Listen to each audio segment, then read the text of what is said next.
We're back on the Fowler Show. It's time for your Political Maniacs. This week's Political Maniac is Pennsylvania Congressman Mike Kelly. On Fox and Friends Tuesday, Kelly complained to the nation that claims of modern-day racial inequality are not American. The congressman argued that while the economy is doing well, Democrats should not raise racial issues and explained to the Fox cast on the curvy couch that he and his Republican colleagues do not talk about such things. Clearly. Kelly's comments comes following a heated debate on the House floor between himself and Congresswoman Maxine Waters. If all of this wasn't enough, Kelly went on to credit President Trump with uniting America and ending the racial strife. Yes, indeed, America, it is true. Congressman Mike Kelly credits President Trump with ending racism in America, even though President Trump has incited racism in the NFL. He said that there were many sides in Charlottesville, even though we can all agree there was just one side.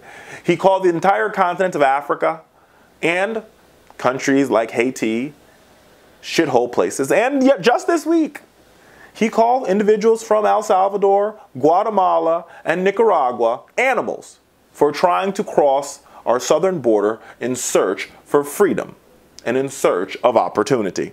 But America, we here at the Fowler Show, universally, we digress. We digress.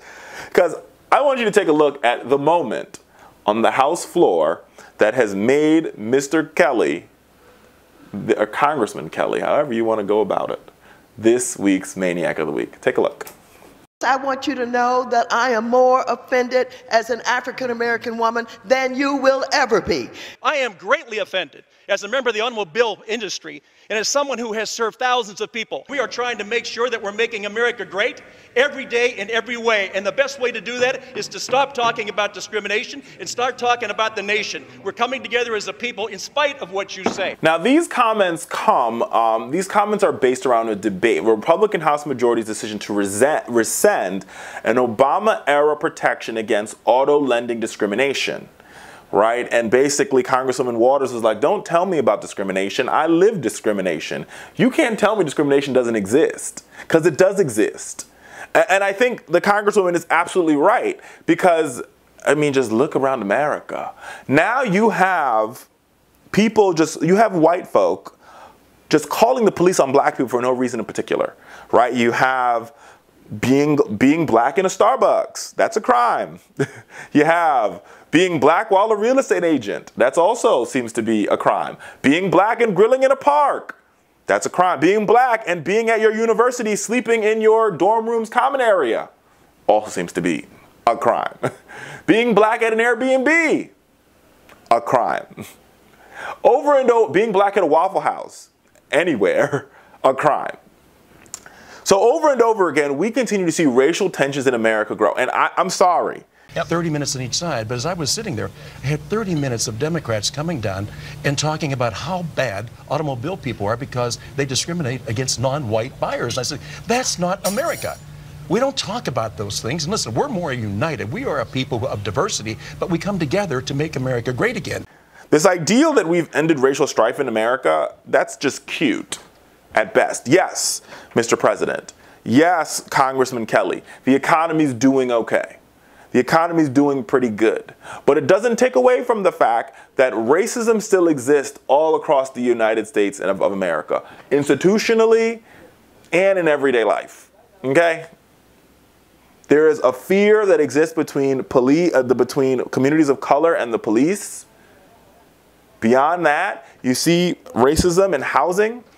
You see racism in hiring.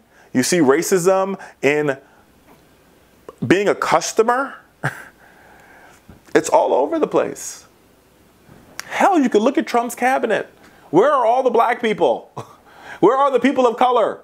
And don't show me Ben Carson, because that's all you got. Period. When you're like, oh, where are all the black people? Like, oh, we have Ben Carson. Look, where's Ben? Where's Dr. Carson? Bring him out. Racism is not ended, right? And truth be told, here's the truth, right? So bring this all full circle. So I'm not a big fan of Kanye or Kanye's comments, but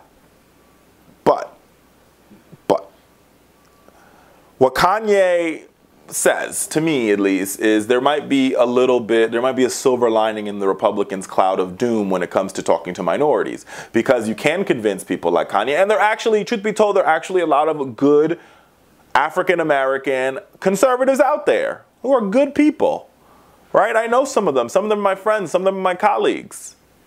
And you can actually win over more African Americans to be conservatives, but you can't win over African Americans to be conservatives when you have people like Congressman Mike Kelly going out and saying President Trump has united America and ended racial strife. Ask Gianno Caldwell about that, and he'll tell you, who's a very prominent Republican African American, say that's just not true. This president, when it comes to racism, doesn't get it. When it comes to issues of race, he doesn't get it. He doesn't understand it.